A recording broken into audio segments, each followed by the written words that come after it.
La voz de la diáspora venezolana. El espacio semanal pionero, lugar de encuentro de ciudadanos y organizaciones transnacionales de venezolanos, donde se comparten proyectos e iniciativas y se exhiben los logros de la nueva geografía de Venezuela. En el aire desde 2017, a través de LS750.com, la emisora también pionera de la radio venezolana. Y, tras su breve receso, ahora en el canal del Observatorio de la Diáspora Venezolana, conducido por el profesor Tomás Páez y su equipo. Buenas tardes, buenos días, buenas noches, querida audiencia global. Hoy, como todos los lunes, a las 12 del mediodía, hora Venezuela, en este su espacio desde 2017, su espacio semanal, La Voz de la Diáspora. Ahora vamos a tener un distinguido invitado, pero antes de presentarlo, eh, tres o cuatro cositas. La primera, bueno, tenemos que hablar del tema, obviamente, del resultado electoral. Nadie cree en el resultado que salió del CNE, nadie cree en la decisión del TCJ y todo el mundo está pidiendo actas. Es muy sencillo. En lugar de represión y en lugar de persecución política, hostigamiento, eh, lo que se necesita son las actas. Es muy sencillo, eso además es un procedimiento que se produce como consecuencia del acto de votación. Los 27 países de la Unión Europea, la mayoría de los países latinoamericanos piden actas. La semana comenzó muy movida, comenzó con el tema de la droga que acaban de incautar a una institución del Estado, a un miembro de la Fuerza Armada.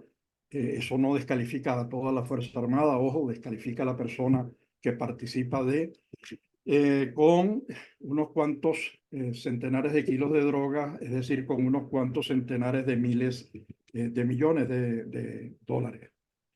El gobierno sigue insistiendo en cerrar las redes sociales, en asfixiar de manera, sigue persiguiendo a la sociedad civil, sigue construyendo una sociedad, incluso están promoviendo lo que al venezolano le gusta poco, que es la sociedad de sapos.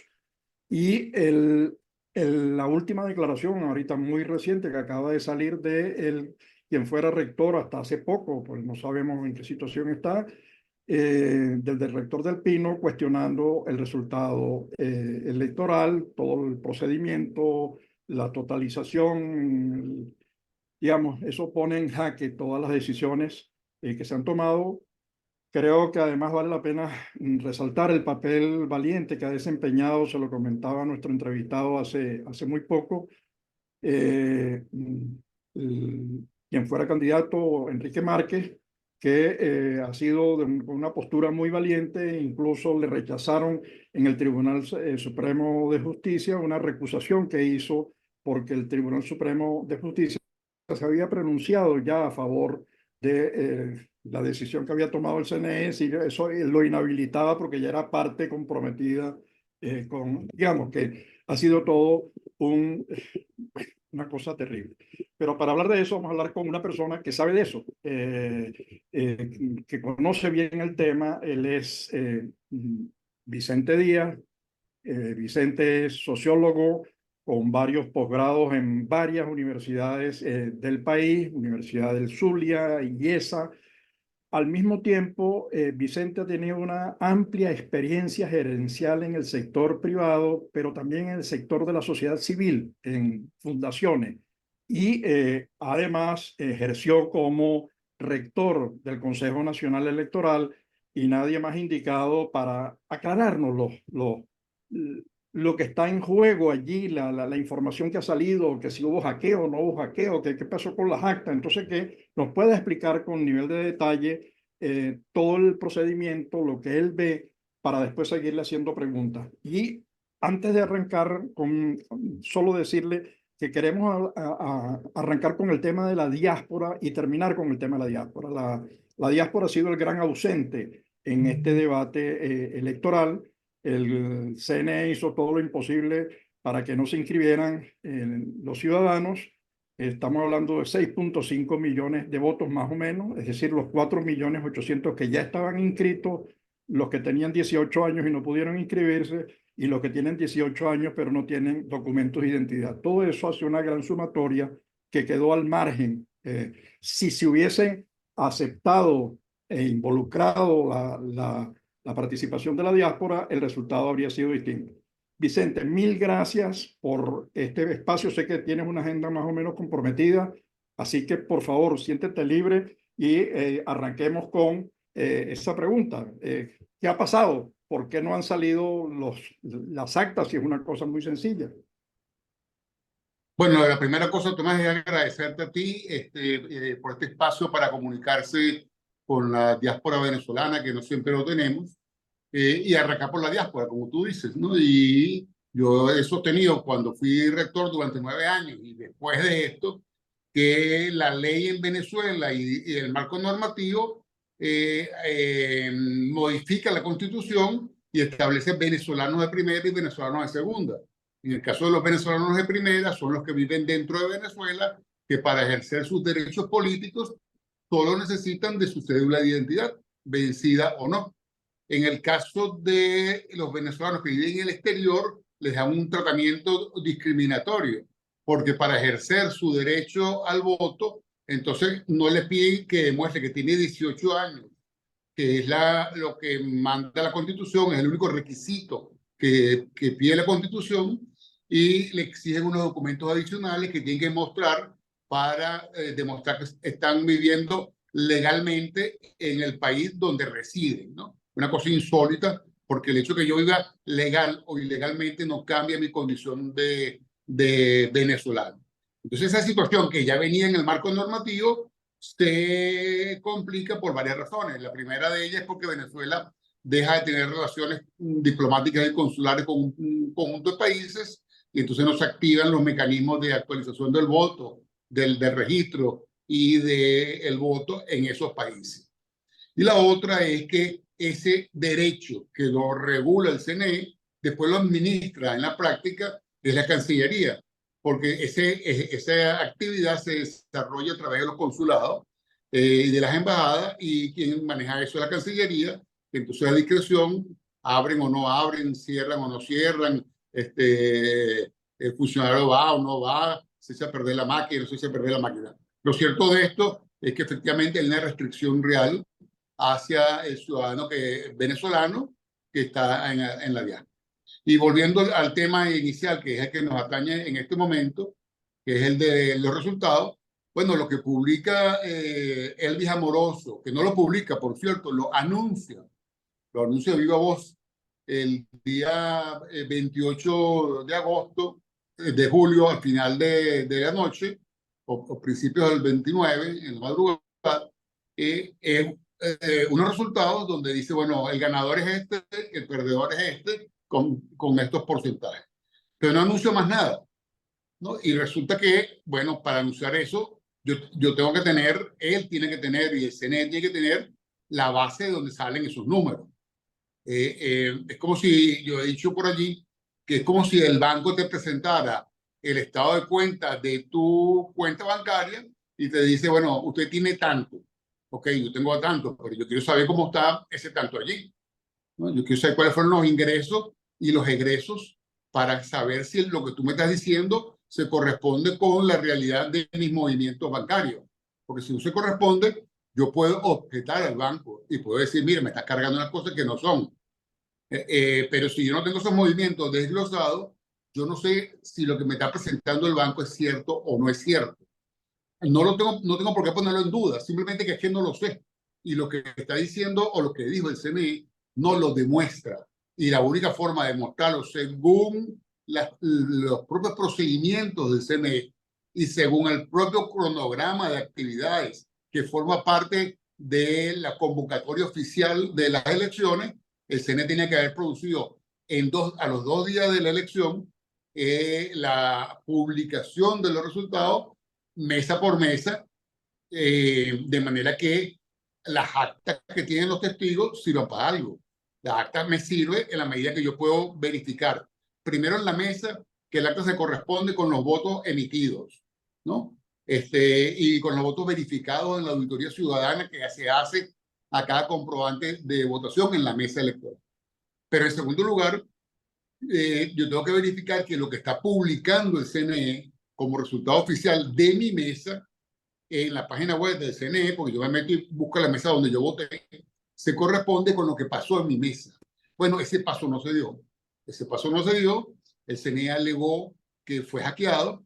Yo no tengo elementos para saber si fue hackeado o no fue hackeado, pero si fue hackeado, de todas maneras tuvo acceso al 80% de las actas, porque anunció un resultado con 80% de las actas. Yo le digo, bueno, está bien, fuiste hackeado, no tuviste acceso al otro 20%, publica lo que tengas. ¿Por qué no publicas lo que tienes?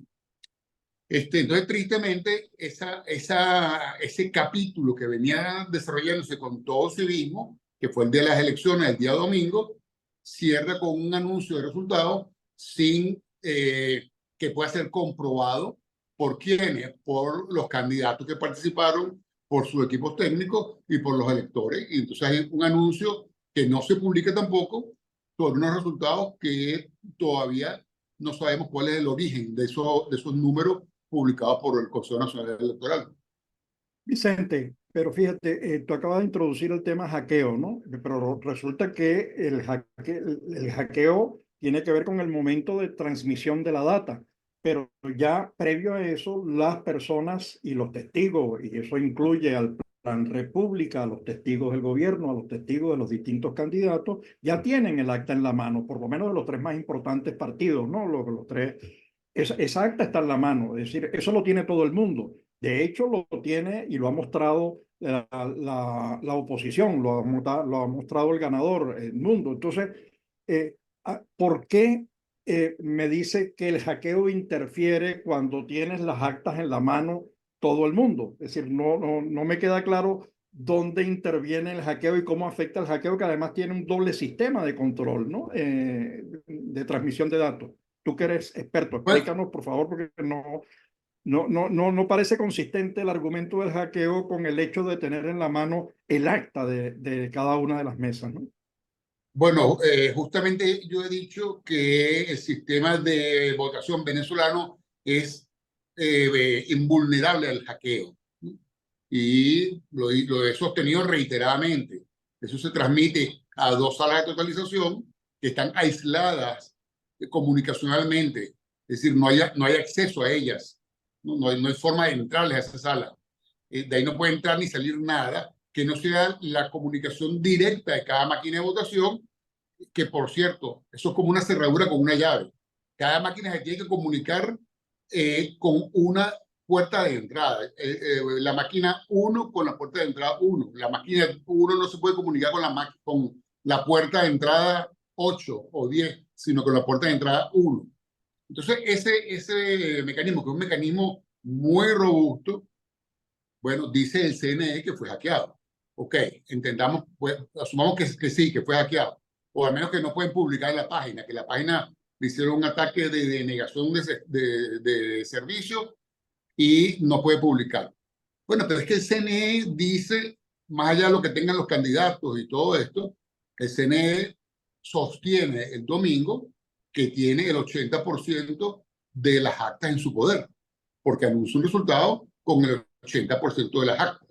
Yo digo, bueno, quiere decir que tuvo acceso a ellas, bien sea porque se transmitieron o bien sea porque le dio la instrucción al presidente de la mesa para que le transmitiera el código QR que tiene cada acta a un sistema particular que tenga el CNE, que permita hacer la aseveración de que tienen el 80% de las actas.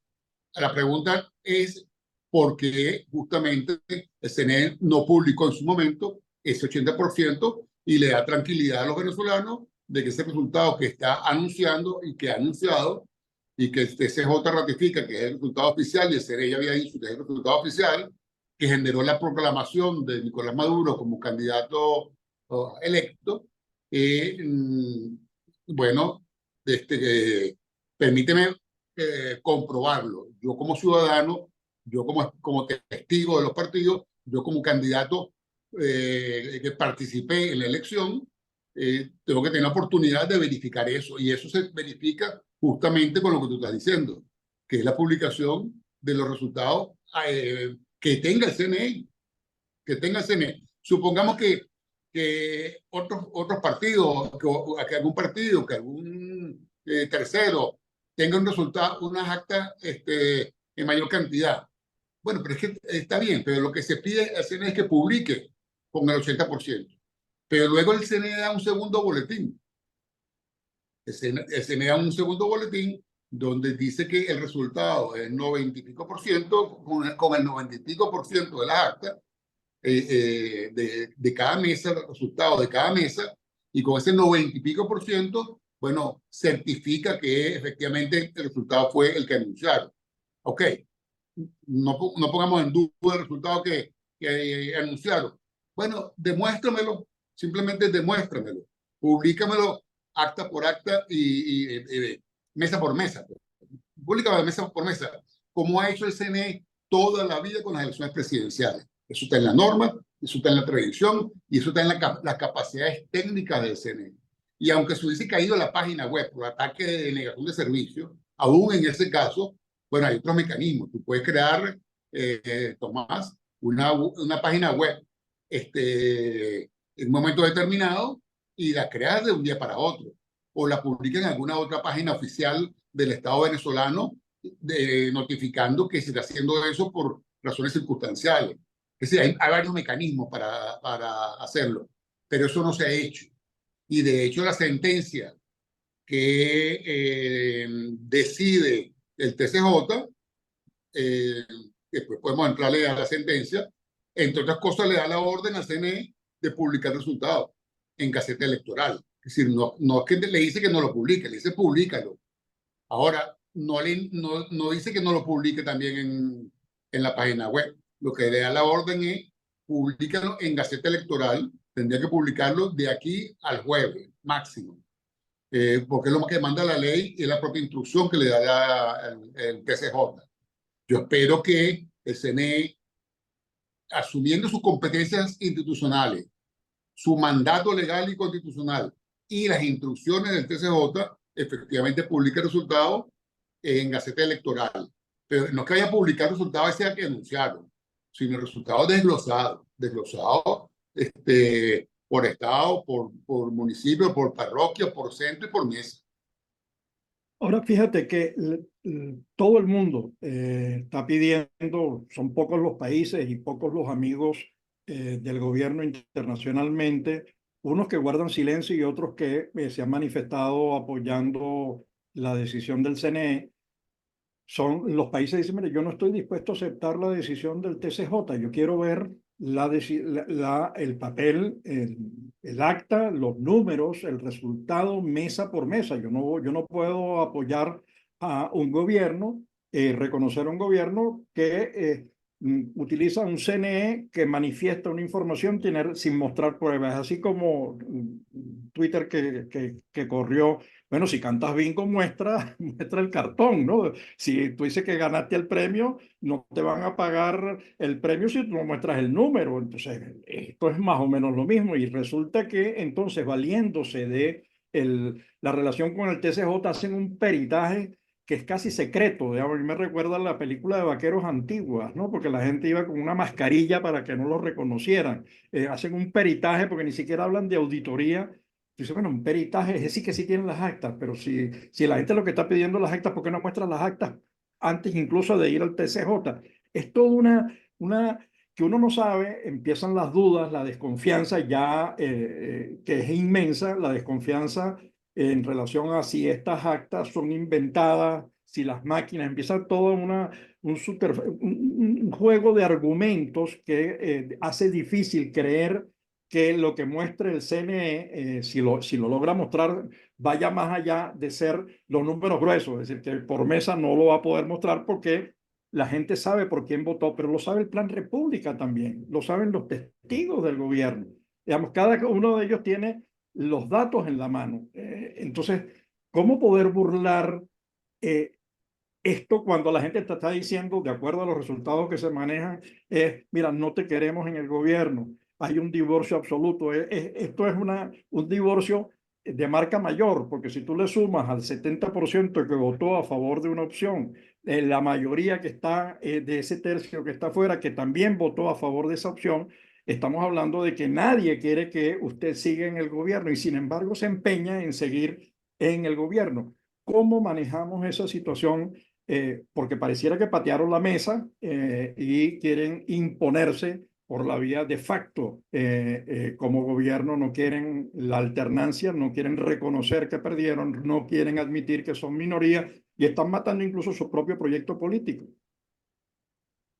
Bueno, varias cosas, Tomás.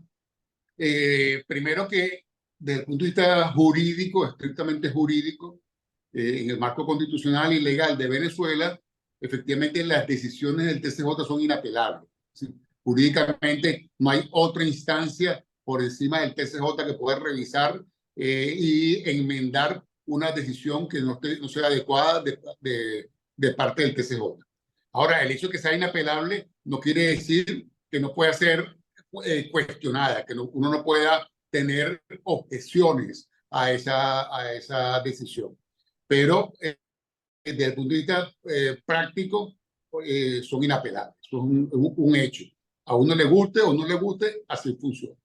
Pero eso no quiere decir que uno lo vaya a compartir sin tener elementos suficientes de juicio como para saber cuál es el fundamento de esa sentencia.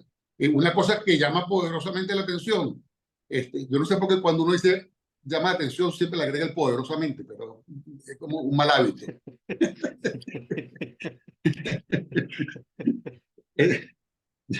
Ya como que es natural. Pero bueno, lo cierto de esto es que llama la atención que, bueno, convoca a unos peritos que dicen que tienen unos currículos tremendos, nacionales e internacionales. Yo no voy a entrar a discutir su bagaje y su currículum y todo lo demás, pero a quienes tienen que convocar sobre todo es a los expertos venezolanos, que son los ingenieros del sistema, los ingenieros de telecomunicaciones, los que han venido auditando y que conocen el sistema del CNE desde hace 20 años, ¿no? Lo conocen línea por línea, qué es lo que hace cada una de las máquinas, para qué está programado, que cada línea de programación del software se corresponde con una acción o una omisión que debe hacer la máquina y que eso está revisado. Y hay unas auditorías que son las auditorías de transmisión de resultados que permiten identificar si la transmisión fue adecuada y no hubo problema. Entonces, eso no se hace dentro del CNE, dice que lo hace el TCJ, pero sobre todo no convoca a quienes son los expertos. Ese sistema, Tomás, está firmado digitalmente por cada uno de los representantes de los candidatos. Ellos firman el sistema. Y ahí hay unas claves compartidas que no se pueden alterar. Es decir, para que abrir el sistema, para abrir la caja fuerte, que es el sistema, cada persona tiene un pedazo de la clave. Y es la combinación de todos esos pedazos junta la que permite tener una clave de acceso. Entonces, bueno, hay que convocar a todos los involucrados para hacer eso. Que yo sepa, no sé, les convocó y lo hizo el TCJ con unos peritos. Los peritos, como digo, yo no dudo de su idoneidad. Lo cierto es que esta situación que tenemos es una situación que yo confiaba que estas elecciones podían ayudarnos a transitar el inicio de un camino de reencuentro entre venezolanos y de solución a este conflicto ya eterno que tenemos en Venezuela. Y una vez el camino político e institucional empezar a ser despejado, bueno, desarrollar todas las potencialidades que tiene el país en materia económica, en materia social, y permitir el regreso de la diáspora, primero por razones familiares y personales, y segundo por el enorme capital humano que Venezuela ha, está brindando al mundo, y ojalá que se lo brinden al mundo y el mundo lo agradezca, pero que lo necesitamos aquí, porque es un capital humano de todo tipo, desde profesionales de alto nivel hasta obreros especializados, hasta gente simplemente que está comprometida con su mejoramiento de vida y quiere al país, y se nota que adora al país porque llora cada vez que ve el himno venezolano y cada vez que oye canciones que son características, y donde tiene oportunidad como es una cachapa o una arepa, quisiera comérsela porque tienen a Venezuela en la sangre, la tenemos en la sangre. Entonces, yo sentía que esta elección puede ser una oportunidad para eso. Bueno, creo que no está haciendo en este momento eso. Fíjate, hoy creo, hoy o ayer salió la declaración de uno de los rectores del Pino, pues los otros cuatro han estado avalando la operación. Sin embargo, hay un rector que pone en duda todo además lo hace muy seriamente, no desde el plano como un funcionario, como un técnico. Incluye desde el principio la exclusión de la diáspora, de un tercio, de un tercio de la población del tema electoral, del registro. Y luego menciona la falla, porque ha habido violaciones completas a la ley de procedimiento, tener los datos por mesa, hacer la auditoría, ninguna de esas cosas se ha hecho. Luego utilizaron el mecanismo del TSJ. Entonces, es una desconfianza, una falta de legitimidad. Pero además, y rescato una de las cosas que tú estás diciendo, Vicente, el tema de el país se unió, es decir, porque el resultado electoral es tan grande que ahí tuvo que participar, ponerse de acuerdo todo el mundo. Los que antes eran chavistas, que ya no lo son, dejaron de serlo, los que antes eran de no sé qué extremo, ya no lo son, todos se encontraron porque quieren un país creciendo, un país desarrollado, quieren calidad de vida, quieren salir de una pensión de $2.5, porque además el Bolívar lo desaparecieron el petróleo, Venezuela ya ni siquiera figura en el mapa petrolero mundial, porque bueno, porque pasamos de 3 puntos tantos millones de barriles a menos de 1 millón, y eso a duras penas. Entonces, la gente se pronunció, el pueblo se pronunció a favor del sendero de la modernidad, de la tranquilidad, de la modernidad, de la calidad de vida, de la paz necesaria, de normas creíbles, y ahora resulta que una minoría decide bueno, reventar esta posibilidad, y eso va a tener un efecto. Ya se habla en Chile, en República Dominicana, en la frontera colombo-venezolana, las alcaldías de Riohacha y Maicao ya comienzan a señalar los efectos que esto está teniendo sobre nuevos flujos migratorios y nuevas demandas sociales. Esto va a hacer que quizás la diáspora continúe creciendo, porque las condiciones que explican el crecimiento de la diáspora se mantienen. ¿Cómo ves tú esto? Porque por un lado esa intervención del Pino, uno de los rectores, y por otro lado este tema de la diáspora creciendo.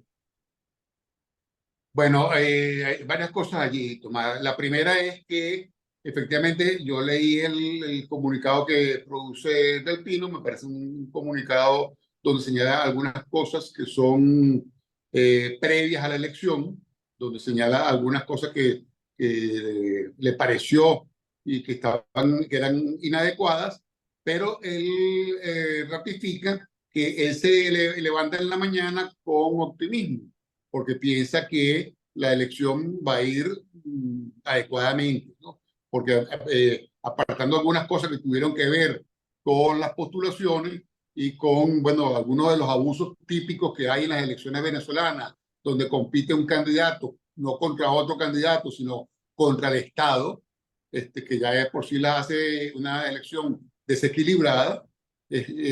Lo cierto es que la campaña electoral se desarrolló y no se cumplieron varios de los temores que mucha gente tenía, de que iban a suspenderla, que iban a utilizar Guyana para decir que no iba a haber elección, o que iban a eliminar la tarjeta de la Mesa de la Unidad y la tarjeta de un nuevo tiempo, o que iban a inhabilitar a Edmundo González. Nada de eso sucedió.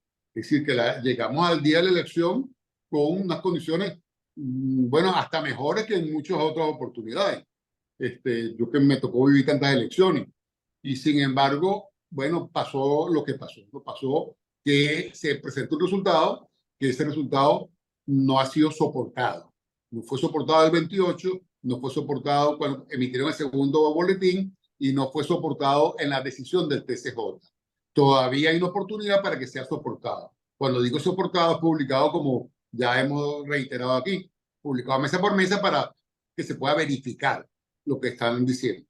Yo no voy a entrar en el tema de si el resultado es el correcto o no es el correcto, o el correcto es el que publica, proclaman desde el comando de El Mundo, porque esas diatribas, bueno, son perfectamente legítimas. Yo lo que voy a insistir en la exigencia institucional. La exigencia institucional es que el CNE ha firmado algo y el CNE tiene que demostrarlo. Y no, ahora no es el CNE, ahora es el Estado venezolano. El Estado venezolano está firmando algo.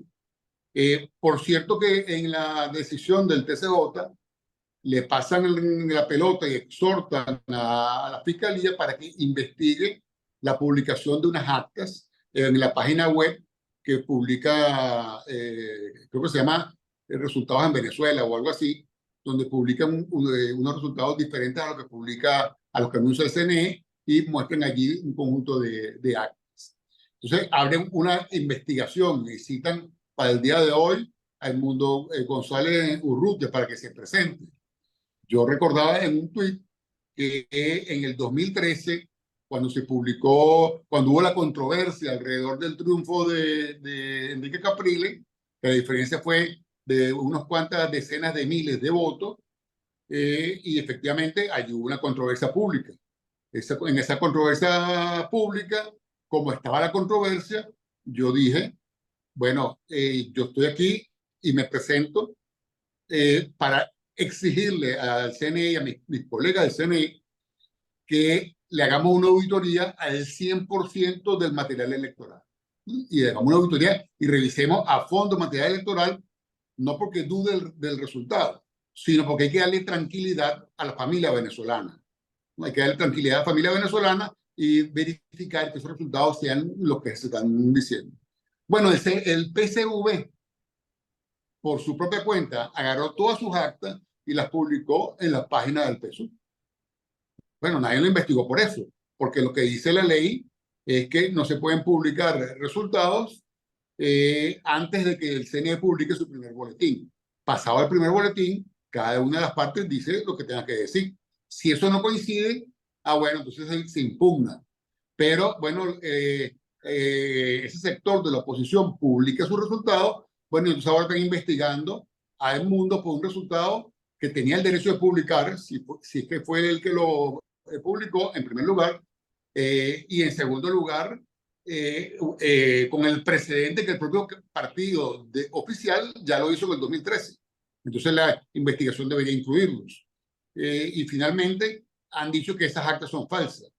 Bueno, yo no sé si son falsas o son ciertas. El problema es que eso tiene que ser sometido entonces a peritaje. Y para ser sometido a peritaje independiente, bueno, tienen que publicar resultados mesa por mesa. Y tiene que haber una invitación a revisar cada una de esas cosas en cualquier procedimiento. Lo que no se puede hacer es catalogarlas de falsas por parte de la Fiscalía, bueno, tomando la decisión que tendría que hacer, en todo caso, en un tribunal y no la Fiscalía General de la República. Pero más allá de eso, la declaración que da Del Pino, el comunicado que da Del Pino, que es la otra parte de tu pregunta, yo creo que hay algunas cosas allí que yo no comparto mucho, muy pocas, pero lo cierto es que Del Pino sigue siendo rector del CNE, o sea, él no es ex rector del CNE, él sigue siendo rector del CNE hasta que renuncie o hasta que haya un caso por el cual se ha destituido por la Asamblea Nacional previa opinión del TCJ, ¿no? Porque los rectores tienen un fuero de protección y se tiene que cumplir un procedimiento que es escuchar la opinión del TCJ sobre su actuación y luego la Asamblea Nacional, que es quien lo designa, removerlo. Ninguna de esas dos cosas han pasado. Entonces yo lo que digo allí es, bueno, Del Pino decidió dar su declaración, no sé desde dónde, y si está en Venezuela, en la clandestinidad o escondido o resguardado, si está en otro país, no lo sé porque no lo dice en su comunicación. Lo que sí sé es que pudo haber dicho esto mismo dentro del propio CNE, en su propio puesto de trabajo.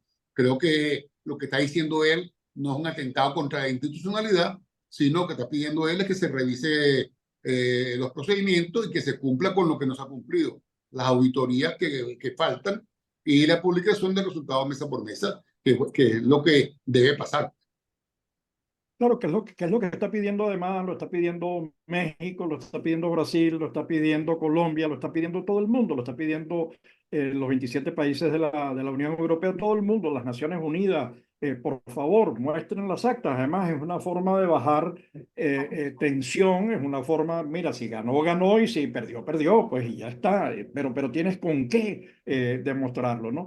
Pero esta cosa es como cuando tú llegas a un salón y alguien con un arma dice, aquí se hace lo que yo digo. Bueno, mira, si tú tienes un arma en la mano, ¿cómo hago en el salón de clase para decir lo contrario? Quizás espero a salir, no sé, buscaré otro mecanismo, pero mientras esté esa arma en el salón, mira, me intimida. Y yo creo que ahí hay un proceso en el que tenemos más de 2.000 presos, además niños incluso, que además el propio presidente Maduro se ha encargado de decir que los va a enviar a Tocorón, a Care, no sé a qué otra cárcel, que iba a crear nuevas cárceles, casi que quieren encarcelar el país. Entonces uno dice, eso no es más fácil sacar las actas y listo, y resuelves el problema. ¿Para qué metes preso a la hija de a una periodista que está y la metes presa con el fin de buscar a los padres? Es decir, eso era lo que hacían los nazis. Entonces, oye, por favor, saca las actas, es más fácil y aclaramos el problema y verificamos. Yo creo que de eso se trata.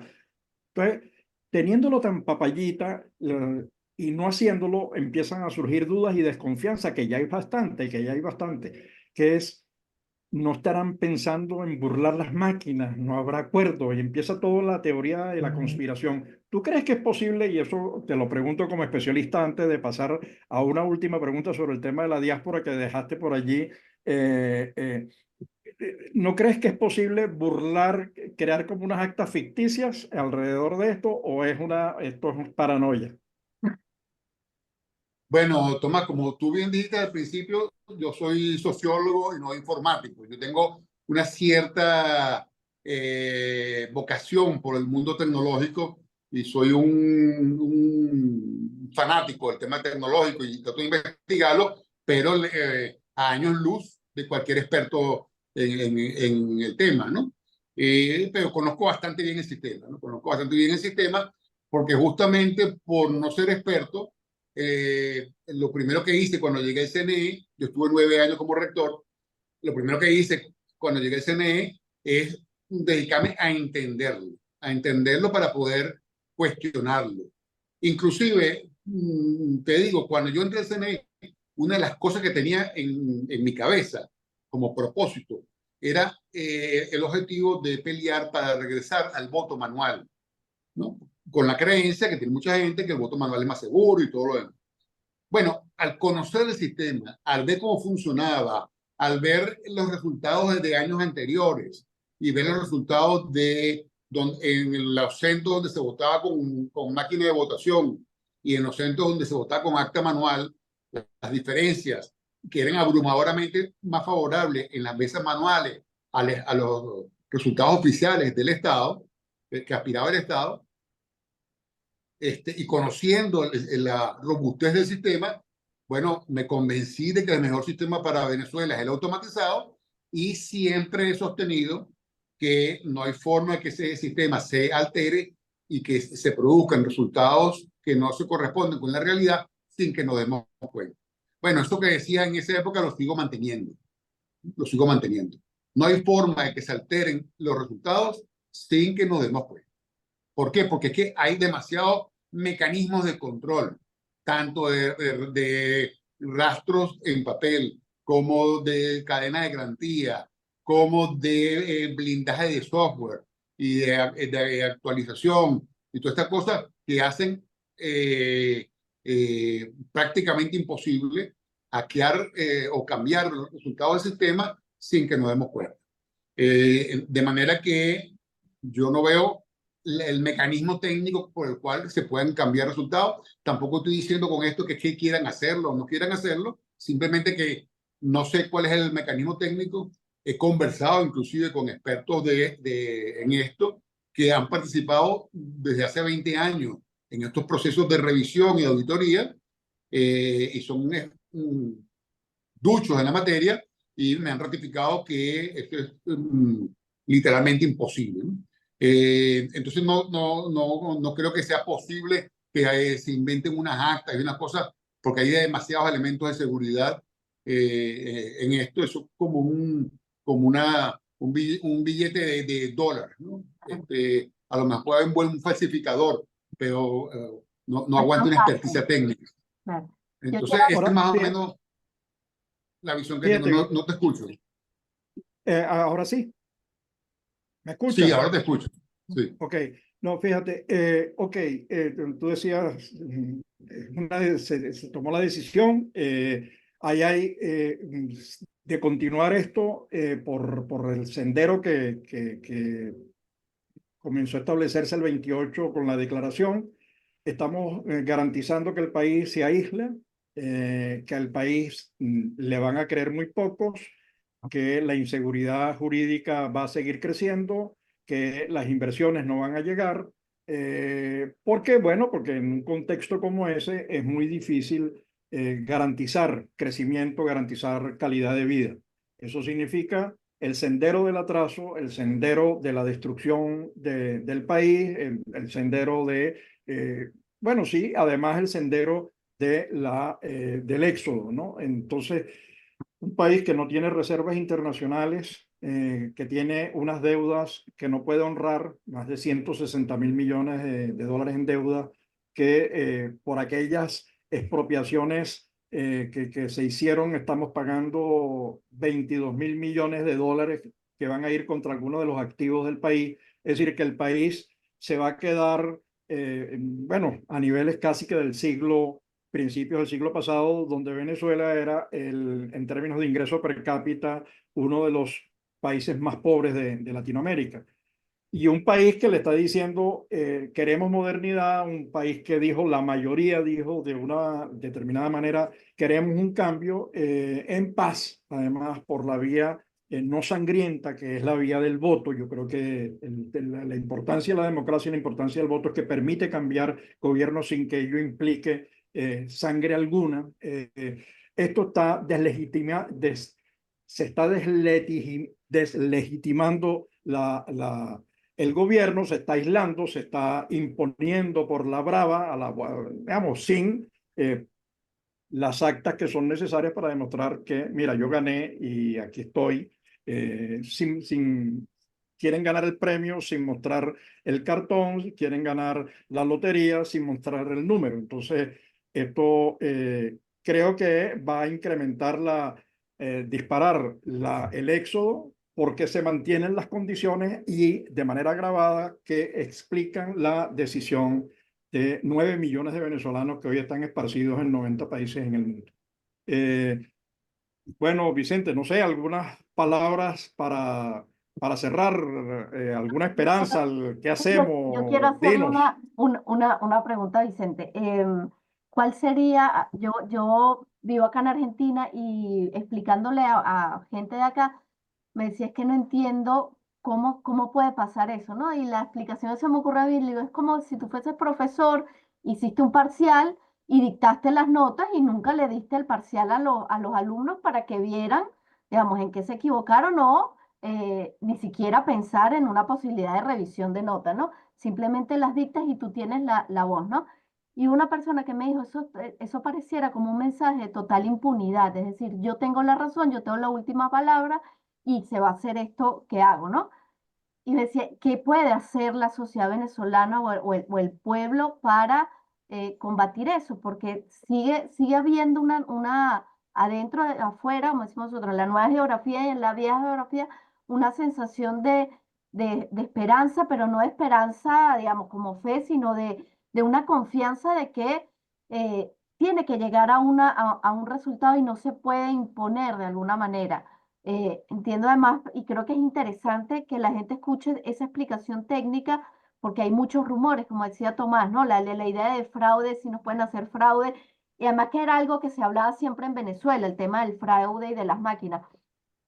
¿Qué mensaje, usted que ha estado dentro del CNE, que es sociólogo además, qué mensaje le puede dar a la gente que sigue atenta y en una posición además muy democrática, es decir, yo voy a esperar a ver cuáles son los argumentos en este caso de la oposición, cuáles son los siguientes pasos?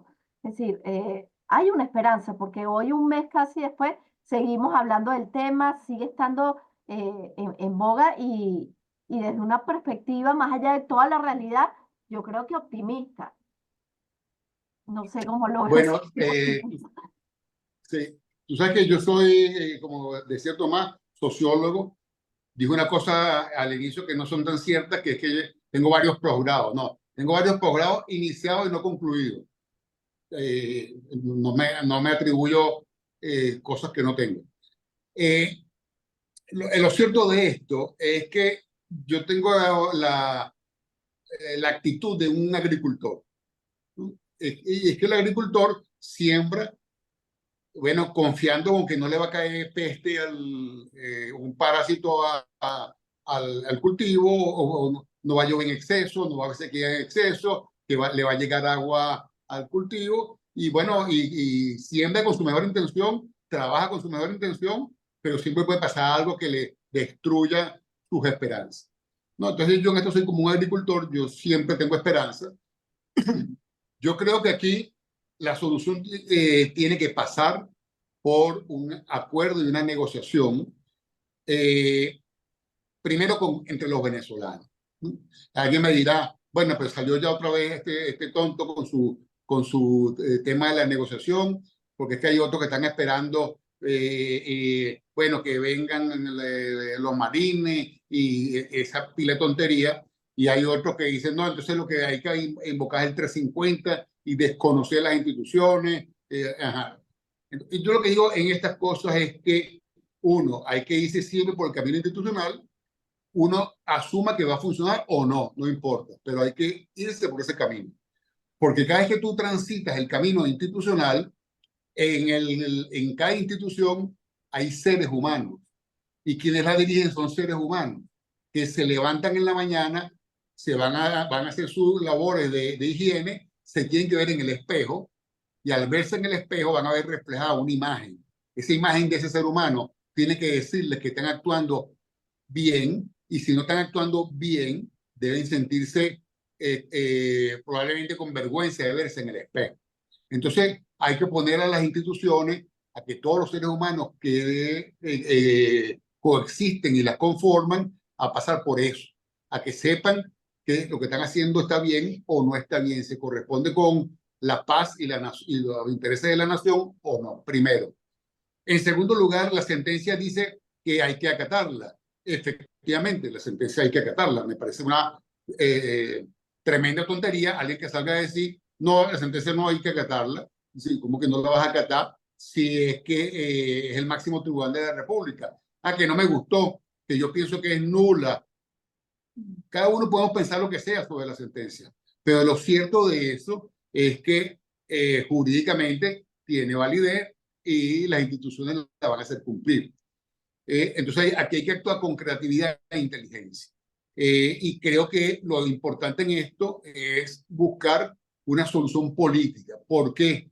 Bueno, porque así como vemos al lado opositor, también hay que ver el lado del gobierno. El gobierno está yendo, fue una elección con Nicolás Maduro con 15 millones de dólares de recompensa sobre su cabeza. Ellos alegan que tienen un país sancionado que les impedía tener presupuesto para hacer gestión pública. Cada quien tiene su argumento. Yo creo que de todas maneras, por encima de cualquier argumento está la soberanía popular, lo que el pueblo dijo que era. Eso es el principal argumento que hay aquí. Ahora, en virtud de esto, que tenemos una sociedad descontenta, que lo que no ha pasado, lo que no puede hacer el TCJ ni el gobierno, es decirle al país que pasen de estar descontento a contento. Eso no va a pasar, eso no puede suceder, eso no se decreta. Eso hay que construirlo. Y para construirlo hace falta un esfuerzo de buscar una solución de fondo a este problema, a esta confrontación existencial que la tienen los dirigentes políticos, pero que la sufre la mayoría, el pueblo venezolano. Entonces, yo digo que esto hay que buscar una solución. Y esta solución hoy pasa porque efectivamente la gente se reconozca en la solución. La gente diga, bueno, por aquí es el camino. Porque si mañana pasado llamas a la gente, hay que desconocer las instituciones, el 350, y vámonos todos a quemar caucho en la calle y la cosa. Bueno, yo dudo mucho que la gente vaya a acompañar eso. Yo obviamente estaría en total desacuerdo con eso. Creo que nadie está en esa película hoy en día en Venezuela. Yo lamento mucho que la protesta probablemente, o no probablemente, genuina de muchos ciudadanos indignados y descontentos del 29 haya sido aprovechada por unos grupos, uno no sabe si espontáneamente inducidos por terceros o infiltrados desde el Estado, uno no lo sabe, pero actuaron de una manera, bueno, terrible, que creo que fueron 25 asesinados y hubo una agresión tremenda contra el mobiliario público, instituciones. Entonces, eso no debe suceder. Pasó en una absoluta minoría de algunas personas. Bueno, eso no debe suceder. Así como tampoco puede suceder esa represión indiscriminada, donde, bueno, pagan justo por pecadores y basta con que alguien ponga algo en tweet o abrieron un mecanismo para que la gente haga un sapeo, como decimos aquí en Venezuela, a vecinos, y basta con que yo tenga un cable pelado con algún vecino y, bueno, digo ahí que ese vecino estaba haciendo tal cosa y van y lo buscan. ¿Qué es eso? ¿Qué es eso? Y luego el acceso a su defensa privada, que tienen que tener todos los venezolanos. Entonces yo creo que esta situación hay que buscar que no se siga escalando, no se siga agravando y buscarle salidas en el marco de los acuerdos políticos, que por cierto no pueden ser discutidos ni deliberados en micrófono, sino que tienen que ser cosas acordadas en privado o comenzar a buscar la solución en privado para luego ver que se logró. Un poco lo que está tratando de hacer o lo que hizo Colombia con su grupo guerrillero, que bueno, se sentaban en una mesa, se sabía que estaban conversando, pero no se sabía el marco de esos acuerdos hasta que comenzaban a ser públicos. Y así avanzaron muchísimo en el camino de la paz y es el camino que todo el mundo aspira a que termine la guerra de Ucrania y Rusia y el camino que uno aspira que pase en Palestina, que cese eso que está pasando, de esa destrucción de ese país de Palestina, pero que también cese el terrorismo que viene del lado de Hamas. Y aspiramos que haya soluciones políticas a estos desencuentros que en muchas oportunidades han terminado muy cruentamente, muy cruentamente, y que esperemos que Venezuela nunca llegue allá. Bueno, Vicente, yo creo que estamos llegando al final del programa. El mundo está pidiendo, tú lo acabas de señalar a lo largo del programa, está pidiendo actas, datos, muestres, porque yo creo que esa es la transparencia que requiere sentarse a dialogar. Yo coincido en la necesidad de que esto transite por la vía política, por la vía del diálogo, por la confrontación. Vamos a llegar a muy pocos lados y por la vía de la política con P mayúscula, que es la vía del acuerdo, la vía de la construcción, vamos a llegar a muchos lados.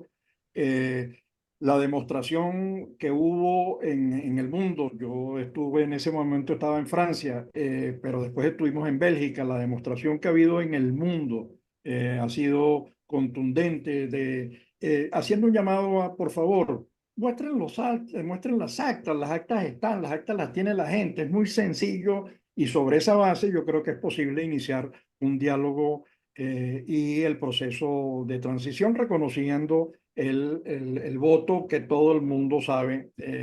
Todo el mundo sabe lo que ocurrió, todo el mundo tiene la información, la tiene Naciones Unidas, la tiene el Centro Carter, la tienen los testigos, lo tiene el Plan República, todo el mundo tiene la información en la mano, así que de lo que se trata es de hacer transparente eso para poder construir ese diálogo. Así que mil gracias, Vicente, y a nuestra querida Julieta, que es nuestra compañera de programa. Bueno, un saludo grande desde acá, en este caso desde España.